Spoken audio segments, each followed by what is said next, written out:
Good morning, everyone. Welcome to the latest edition of Vacation Travel Insights here at Laughing Place. I'm the site's co-founder, Rebekah Mosley, and with us from Mouseman Travel, MEI Travel, is Heather, the travel planner, who always brings us the latest information going on in the world of Disney. Heather, can you believe it? Okay, see, here's the deal.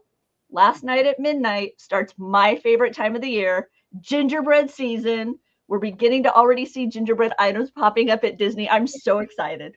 Well, I have a caveat about this because Halloween is my favorite holiday. So we just left my favorite time of year. I go insane for Halloween. But when we get to Christmas time, I do love gingerbread. It's my favorite cookie, my favorite holiday flavor. Oh, how was your Halloween, by the way? It was fantastic. We had a ton of trick-or-treaters. I'm a little bummed this year. I wanted to try to get down to the Queen Mary out in Long Beach, California. They do what they call Dark Harbor, which is a crazy haunted house experience. And I just didn't have time to fit it in. So next year that. But other than that, Halloween was fun. My husband and son got to check out Oogie Boogie Bash for the first time this year. How did they like it? They had an enjoyable time. It's fun to have the parks be different, you know? Yes. So, I think that's something Disneyland does really well, is that they're every little holiday, every season, they're always changing something to kind of keep the local guests wanting to come back. But I love Oogie Boogie Bash. I think I like it better than Mickey's Not So Scary Halloween Party. I can see that. I can't believe friends of mine posting images from their candy takeaway at this year's Disney parties were impressive. Oh, forget it. You could easily eat that candy for 6 months and still not finish everything you get. Oh, insider tip. What we used to do was we'd bring that candy home, and then that's what we would give to the kids who would knock on the door. Same. So there you go. But we're here to talk about some of what's happening in the Disney parks. Believe it or not, 2025, just around the corner. They're already sharing vacation packages.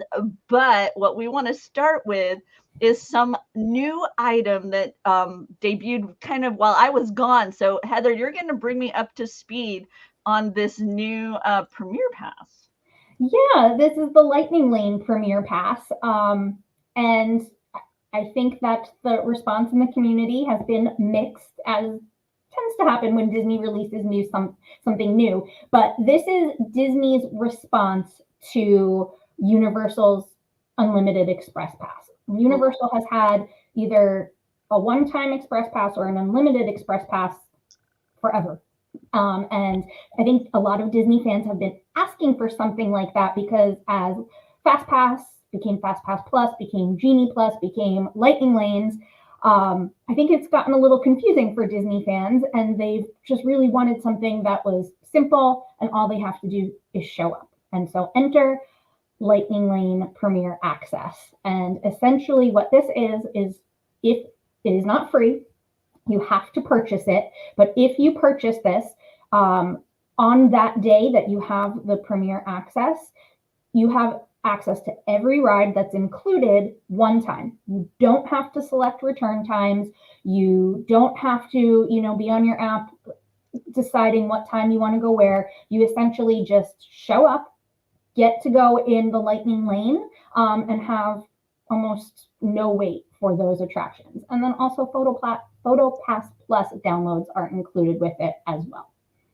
Yeah, just to help with a little bit of what might be confusing regarding the difference. If you've used Lightning Lane previously, right, you remember you got a screen like this, and it would show you when the next available purchase was, time or whatnot. And that's still available to you. That's their Lightning Lane multi-pass, right? And you can go and you can book throughout your day. But the freedom with this Premier Pass is that you can go when you want to the selected group of attractions. However, keep in mind, this is one entry to that attraction. You can't just hit your favorite, like let's choose Peter Pan's Flight. You can't decide to just keep going on Peter Pan's Flight without a queue multiple times throughout the day. It is a one-time experience, but you don't have to book it out at a specific moment in time. Exactly. So if you want to go to the Haunted Mansion, you can just walk right up to it. If you want to ride the Haunted Mansion again, you then have to wait in line with everyone else, which is frustrating because if I'm going to pay for this, if I want to ride Haunted Mansion 17 times that day, I feel like I should be able to, but whatever. That's the rules.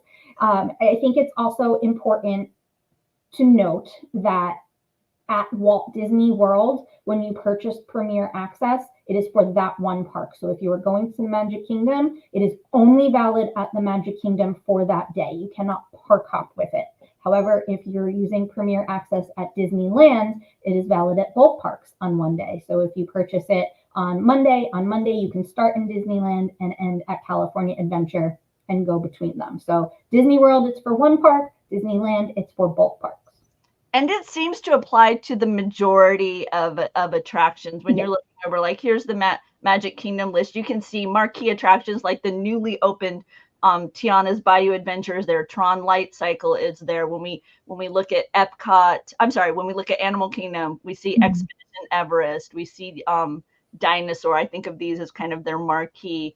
Kilimanjaro Safari. Those are listed on the all the big ones that you're going to want to use. A Lightning Lane, Fast Pass, whatever we want to call it, anything that you don't want to wait for, they're pretty much all included.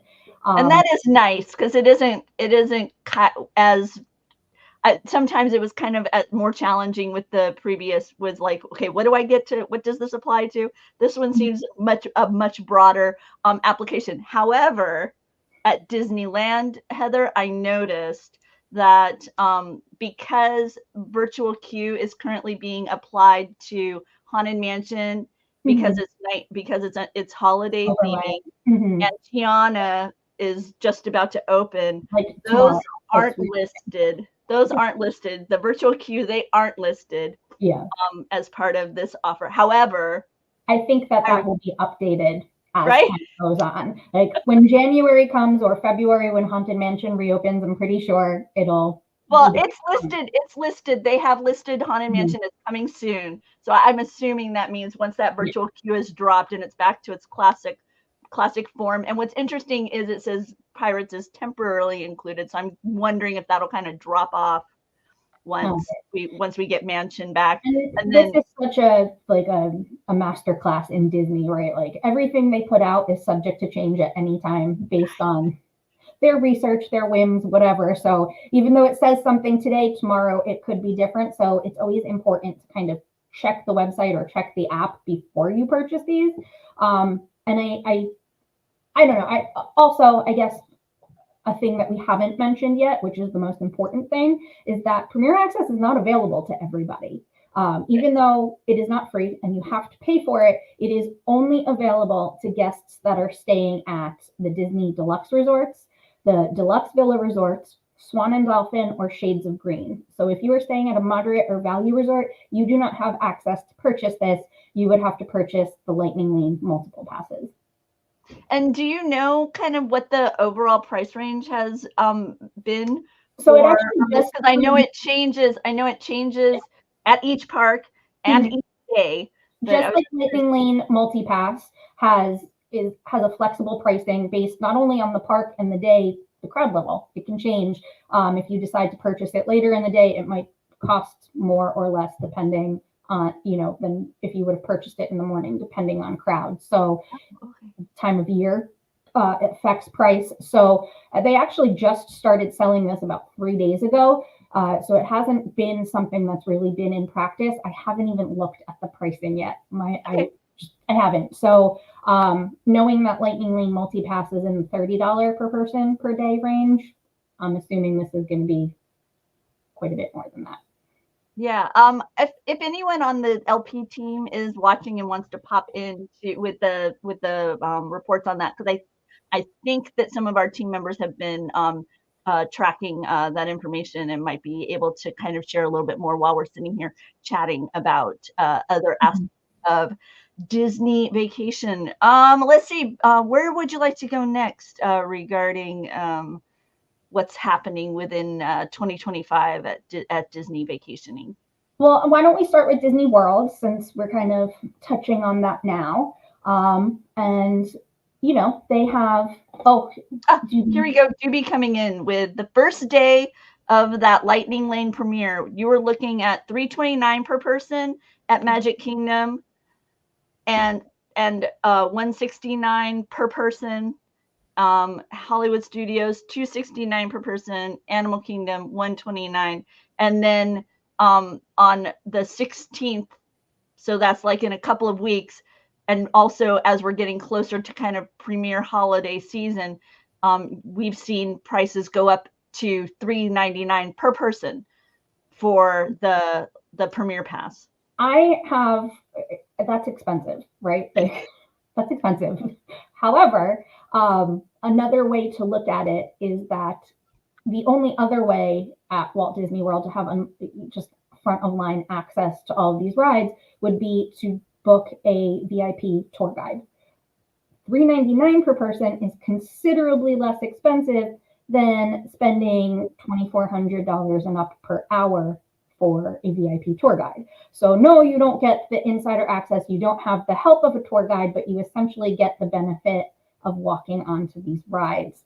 So expensive, more expensive than just going to the park for a day, less expensive than hiring a VIP guide for some of the same perks. So it's just kind of all in the way you look at it. Well, and you compared it earlier to Universal Express, and is someone who hasn't stayed at a Universal Express resort Universal resort very often because I was a local.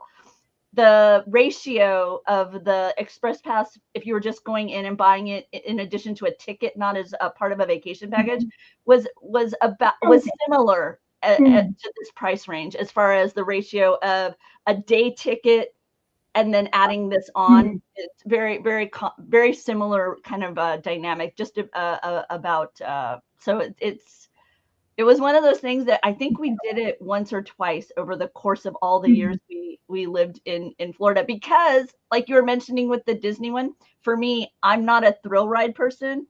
So the Universal Express Pass was the value was lost on me a little bit because I wasn't going to be riding you're just going in for the afternoon, you get to come back tomorrow type of situation. But if this is your big family vacation to Walt Disney World, maybe, especially as you get into the holiday season or the spring break season, this is something that's going to help you maximize your time. And there's a lot of options for doing that. The Premier Pass, the Multi-Pass, the Single Pass, VIP tour guides, like I mentioned. So this is kind of where, shameless plug, where you want a travel advisor in your back pocket, because we can help walk you through all of these options and help you make an informed decision on which pass is going to be best for you. And if you're dealing with unique dynamics, like as Doobie points out, if you're a larger family and you're looking at VIP and you're looking at your overall budget, a travel planner will help you maximize your money, because they'll know all these different options that are out there, and you can have the stress off your shoulders.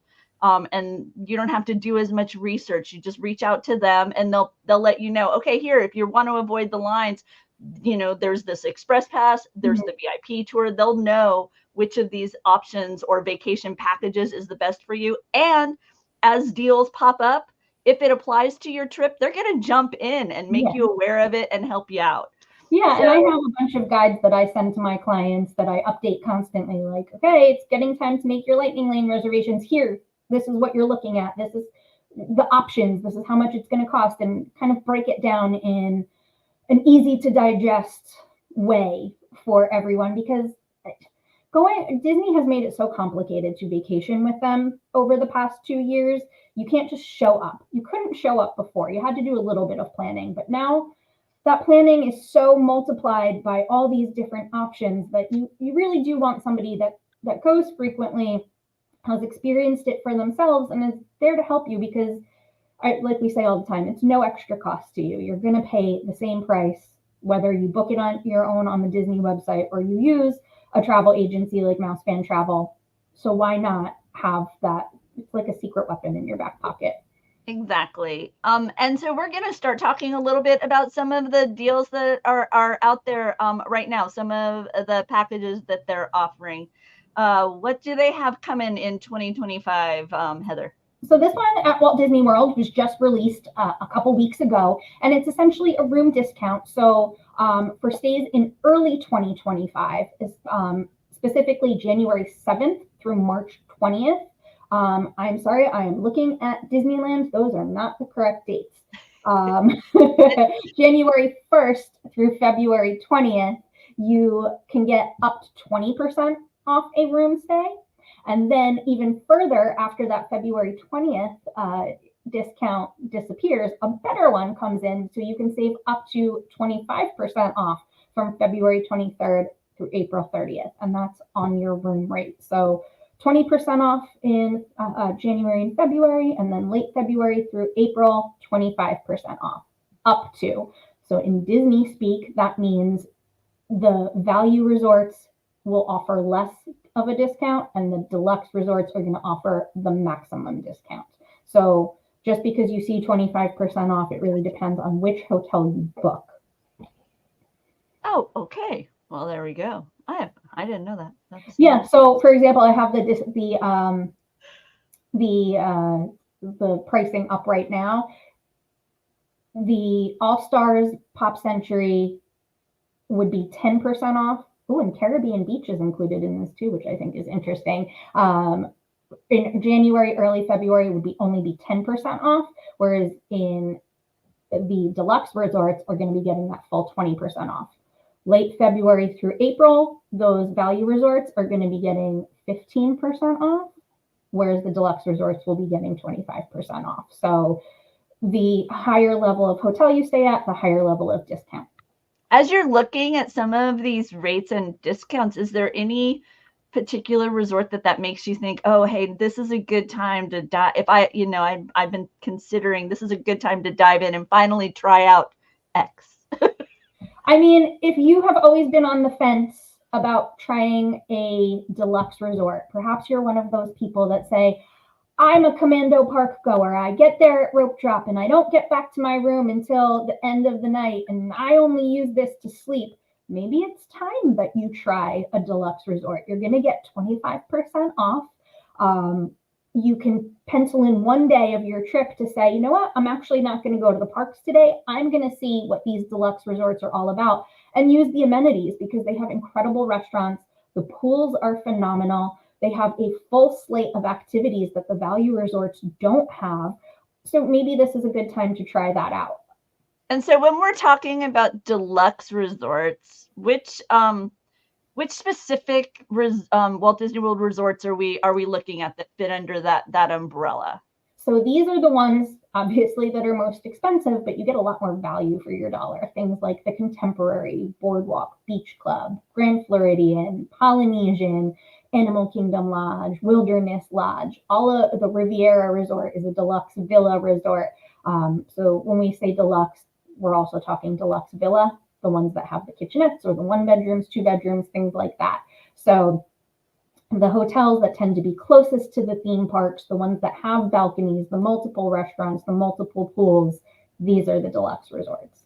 I know for my family, when we started to look at any of the, honestly, for us, we tended to go the cheapest room on property because we knew we were going to spend very little time in it, but we would tack on one of the more elaborate resorts towards the end of the vacation, maybe and opt out of the parks that day. So in essence, kind of save the balance of difference per person and enjoy the pool, enjoy the amenities that that particular resort. Yeah, no, exactly. Kind of slow down a little bit before having to head back into the reality of the day to day.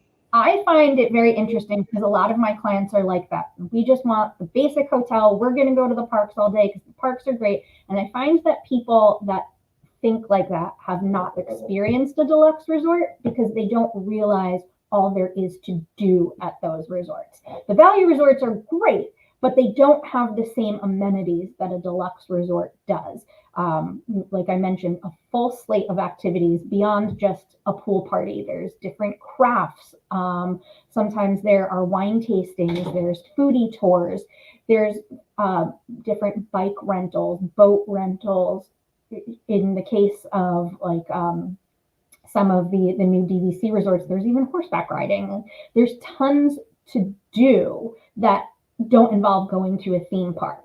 And so I think people don't realize that, and they wonder, why am I going to pay all of this money to stay at this hotel when I can just stay at a value resort for way less? But you're getting a lot more for your money. So not only do you have all the activities, your rooms are bigger. You'll have a balcony to sit out on, which seems like not a big deal until you have a balcony to sit out on, and have your glass of wine or your coffee in the morning. You also have multiple restaurants to choose from versus just a food court. So if you want to get dressed up and have a nice dinner, you can just go downstairs in the lobby of your hotel versus having to go out to a theme park or Disney Springs. You also have multiple transportation options at almost all of the deluxe resorts, save for Animal Kingdom. I haven't resort hopped in a while. It used to be something that Disney accommodated, and I know over the years they've really changed the way they operate. And I also don't know if that's a post 9/11 behavior that I've had. But do you know, is that still something that they assist as far as like your luggage transfer to another resort? Absolutely, they do. They make it really easy, but it is a long process. Okay. So you would check out of your first hotel that morning and bring your bags down to Bell Services. Let them know that you're checking out of this hotel and moving over to X hotel, and Bell Services will accommodate moving your bags. Then you go off to the parks or Disney Springs and go enjoy yourself. I find that it does take sometimes between 5 to 7 hours for your bags to show up at the other hotel. So if you feel like you're going to need your bags within 3 hours, you're just running out for breakfast somewhere, I personally would take a minivan, an Uber, a taxi, move your bags over to the new hotel yourself, leave them with Bell Services there, and then go about your day. But if you're a family, don't think that this means you're all going to be putting your bags on some Disney bus to a theme park, switching buses at that theme park so that you can go over to the other resort or anything like that. If you don't want to add any kind of additional fee, you can just keep maybe a simple carry-on type bag with you, what you need within those hours. Let Bell Services handle the massive amount of bags that you have to accommodate your family. Yes, exactly. They make it super easy. Absolutely. Speaking of the discounts, are there any additional ones that you wanted to be sure we highlighted? Not at Disney World, at least not right now. I'm sure more will come out as we get into 2025, but that's the only one at Disney World right now. Okay. Over at Disneyland, I know that they've not only released a special Disney a ticket offer for kids, but they've got some resort vacation offerings as well. Yeah, they just released this last week, actually. So they also have room discounts in early 2025. This one is from January 7th through March 20th. So essentially the winter of early 2025. And you can save up to 25%. So Pixar Place Hotel, which is their lowest level hotel, is going to save 10%.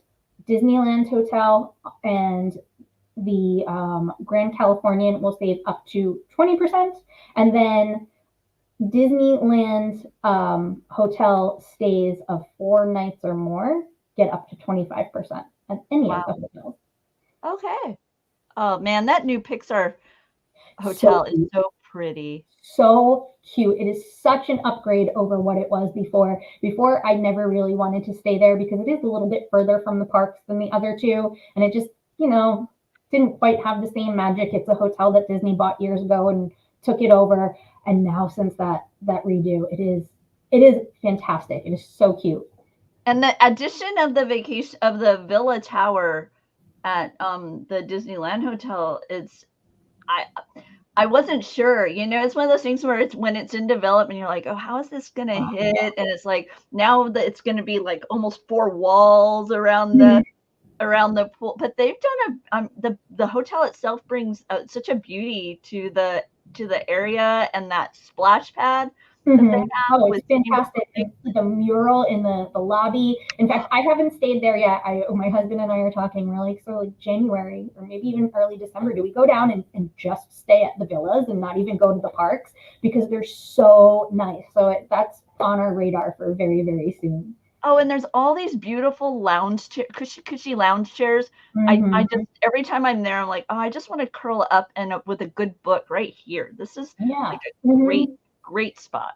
Yeah, and if you know, they're also redoing downtown Disney now, and a lot of the things are kind of coming done, and Yeah. so it's a great time to go to Disneyland in early 2025. The kids are back in school, the holiday craziness is over, and now you have all these new restaurants to try.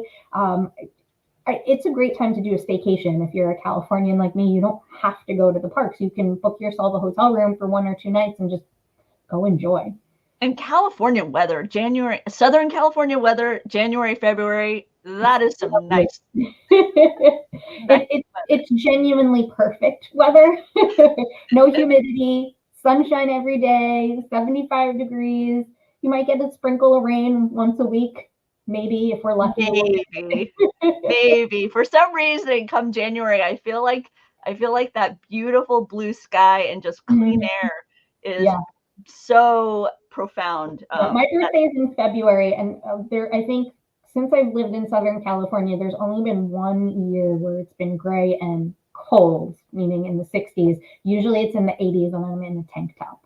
I used to laugh because I grew up in Pasadena down there, and it was one of those things where it somehow is like a rose parade is coming. Well, I'm just going to show off my best. Yeah. Mhm.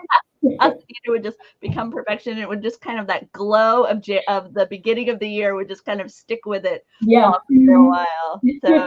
So definitely, if you're considering a bit of a staycation, maybe just a kind of a refresh at the beginning of the year, take advantage of some of these offers. Reach out to our friends at Mouseman Travel, and they will help guide the way to some of these special deals there. However, I will say one of the things that we keep hearing over and over from people, and they're not wrong, is that Disney is not an inexpensive option. Not anymore. Not And anymore. so we know that in some cases people are looking for the first time maybe at a value resort, maybe before they've always stayed in the pricier resorts, but this year they just want to make sure that they can get the family to Disney World and into the parks. And I was thinking, as we kind of wrap up, I was thinking maybe we could share just a little bit about what makes a value resort different. Sure. So that way, maybe if somebody's looking at it for the first time, kind of let them know what can they expect when they visit. Now these resorts, this is the all-star set of resorts, which is they're themed to music, sports, and movies, and they're over by Animal Kingdom. And then there's the Pop Century and Art of Animation, which are sister resorts, kind of closer to the Disney Springs area, down there by um, Wide World of Sports. I'll be honest, out of all of the Disney World resorts, Heather, these are the ones that I've spent the most time at as a guest Mhm. over the years. And so I have a personal fondness for them. But I'm curious, what's your take? What do you tell your clients to expect when they're choosing a value resort at Disney World? Sure. So the value resorts, the biggest attraction about them is that they are the lowest priced at Disney. As the name value applies, you are paying less than you would for a deluxe resort. But with that low price tag comes less amenities. That does not mean you're going to have a bad time. It just means you're getting less for your dollar. So take the family suites out of it. I'm not going to speak about the Right. family suites, but just Yeah. for the regular hotel rooms, they are the smallest on Disney property. Um, these resorts tend to be very large. So if you're going to book for, say, a standard room, they are going to be at the very back of the resort. So you may have a 10 or 15-minute walk to the food court to get your coffee in the morning or to the bus stop at the front of the resorts. They also usually, the all-stars anyway, only have one mode of transportation to the theme parks, which is a bus. Pop Century and Art of Animation now also offer the Skyliner to Epcot and Hollywood Studios. And these resorts tend to be further away from the theme parks than a moderate or deluxe. So that's logistics speaking. But beyond that, they have only a food court, one restaurant. It is only a food court. There is no sit down restaurant for you to eat at. They also do not have balconies in their room. So if you are a person like me who likes that peace and quiet in the morning with your tea or your coffee, this is not the place that you want to go. This is also a place where, you know, if you have someone who really does need to come back to the resort in the middle of the day for a break, whether that's children or someone with health issues, it's going to take you longer to get here. So they're, I don't want to say inconvenient because they're not, but you certainly can't just jump on the monorail or walk next door. Right. However, I will on the flip side of that share that they have done a tremendous job of improving the bus service throughout Disney World. If you're somebody who's tried it in the past and that put you off so bad that you've always made sure that you could by foot get to a theme park, take a look because the bus service has been more reliable. But beyond that, they now have kiosks at the location to kind of give you an idea of when the next bus will arrive, so that you aren't kind of sitting there waiting, going, when is the bus coming? How long do I have to be? Which used to infuriate me. Like, I need to go. but now they do have they do have like a sign there. However, these are the value resorts, so therefore there's a singular location. You're going to have to head towards that lobby area, as she said, that could be maybe 0.3 to half a mile from your room door to the bus stop. I do try to guide my clients, if at all possible, if it's in your budget, please book yourself a preferred location at the value resorts. You are going to be closest to the bus stop, closest to the lobby, closest to the food court, and right near that central pool area. It just if you're already going to be so far from the theme parks and doing all that walking, save yourself the steps, save yourself the energy, and just, if at all possible, book yourself in a preferred location. I know it seems like it's not a big deal, especially if you haven't been there before, but it's just going to enhance your experience when you do get there. And then two minor things that I think a lot of people don't realize and or talk about in a value resort. First, the pools don't have slides. I know that's not a make or break thing, but just in case you have kids that love going down pool slides, the value resorts don't have that. It would have to be moderate or above. And also the value resorts tend to be where school groups go. So whether that's the cheerleaders or the football players or somebody's field trip, they tend to go to the value resorts. And so these resorts are exponentially louder than other resorts. So if you are a person who needs sleep and sleeps very lightly, like my husband, kids running around at 11 p.m. screaming and yelling, you're really going to hear it at these resorts. And so I just like to say that because I do have people who come home and they're like, we didn't get any sleep. So if you are a light sleeper, you may not want to consider these hotels. Or earplugs. Yes. Multiple levels of earplugs. I will on the flip side say one of the things that I always enjoyed and appreciated about the value resorts is that they have over the top design. Yes, this isn't going to be so subtle. This isn't going to be subtle, beautiful, like, you know, kind of hints of Disney in the wallpaper or that type of thing. You're going to walk out to the pool and you're just going to encounter an enormous 3 caballeros. I think my favorite is Pop Century. That kind of Pop Century was the new resort when I was in my early 20s and kind of started going to Disney for my, like, as an adult for myself, you know, without my family. And I loved staying there. I loved how they had like the giant Connect Four and Twister boards, and like it was just a fun place to stay. Totally. And as a little kind of tip from me, if you're looking at one of the 3 all stars, it's Disney heavier at the movies and music than the sports. So if you want to, because I know like over at the Disney movies, you'll find enormous Love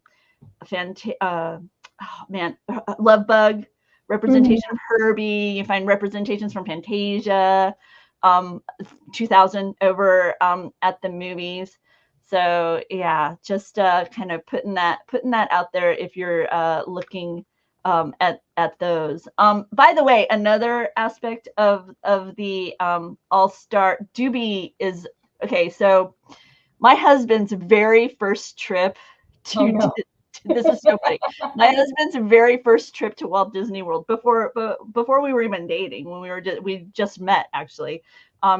He he got really sick on the trip. He was with our pal John. They were traveling to Disney World, and he got really sick in the hotel and ended up having to call housekeeping, and they showed up at 2 a.m. and were really helpful to him, and he's never forgotten it. He hasn't stayed at an All-Star in a decade, I think. But he still talks about 2 decades ago when they were available to him then. So and you're on Disney property, you're in that Disney bubble.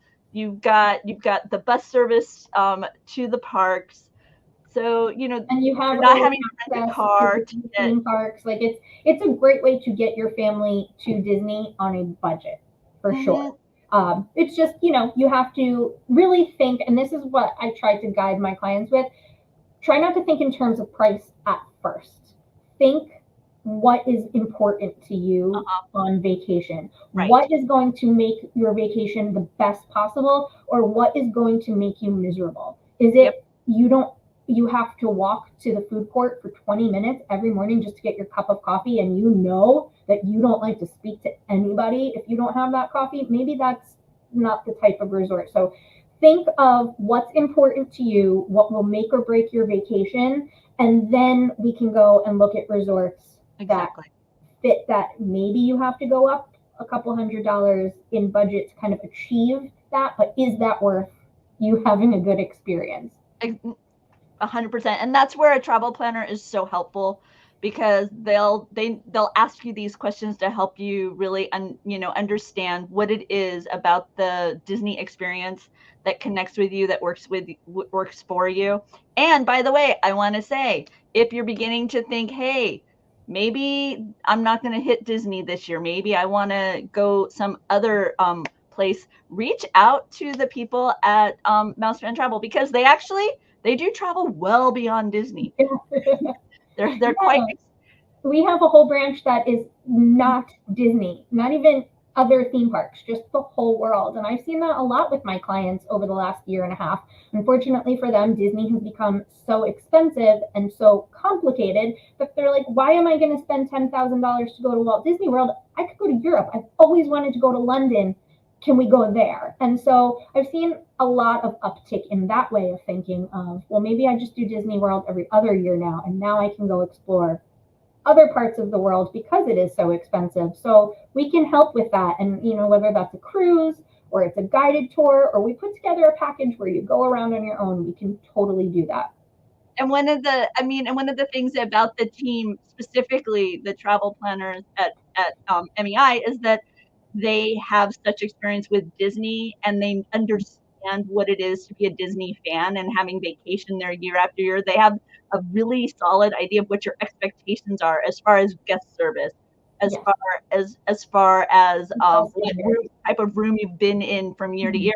And they can bring in that extra to make sure that you aren't giving up that aspect. They can't give you the Disney. Because European hotels are not as nice, or they're not what we're used to here.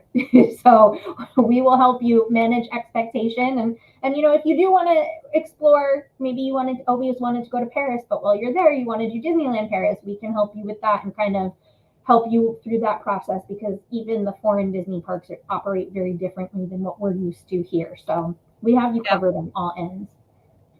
And as Doobie asks, could they help you travel to Hawaii? Well, Doobie, you know that I happen to have just gotten back from Hawaii, so yes. Hawaii is probably one of my top 3 favorite places on earth. So I happen to be one of the Hawaii specialists in the company. So yes, you text me, Doobie, and I'll get you there. By the way, I'm wearing a hat that my friends at Roosevelt. It's R2D2. It's got some little cute stuff on it. I didn't see underneath it. That's really cute. Isn't that cute? Yeah, underneath the bill, it's got all kinds of stuff too. So want to thank the people over at Roosevelt's. And as always, want to thank Heather from Mouse Fan Travel, MEI Travel, for stopping by and kind of getting us informed and excited about 2025 and what's happening. And ask everyone to be sure to visit Mouse Fan Travel. Reach out to them. They do no obligation quotes, and they are available for your questions and your travel planning needs when it comes to a Disney or, as I've said, any other vacation. Yeah, we have you. We got you. And it doesn't cost you anything. So why not reach out? We're here to help. Exactly. I think what I'm going to try and tease is I really want to get together with Heather and share with all of you what fun it is to go to Aulani, because she just got back, I just got back, and yes, there you go. We should do a live site video from Aulani. You name the date, I'll be there. Oh, that would be a blast. But yeah, we're gonna have to come back and share with all of you our tips and tricks and things we learned, what we loved about Aulani and a visit to Hawaii. Do a video like that, because I feel like Aulani gets a bad rap that it's so expensive, but if you've traveled to Hawaii before, it's truly not. And I'd like to kind of break that down for Disney guests, and let's make Aulani accessible to people. I would love to explore that, because it was my first time in Hawaii and I really don't know beyond Aulani, because it was like, this is what I did. So definitely, because I want to hear more about the island, more about exploring the island itself, and then how did my experience compare to if I had booked someplace else, because I couldn't get out of my Disney bubble. But it was a nice, safe place to then go explore Hawaii. Like I said, Hawaii is one of my top 3 favorite places on the planet. Like if it wasn't quite so far from the rest of the United States, I'd probably live there. But I still go and stay at Aulani every year because I love it so much. So once again, I want to invite everyone to go visit our friends at Mouse Fan Travel, and stick around. Hit the subscribe button here, because we will be back sometime before the end of the year to share with you more about Aulani. So if you've been thinking about it, like I say, hit the subscribe. So thank you so much, Heather. It was wonderful to talk Disney vacations with you. Same. Thanks for having me. Bye. Bye.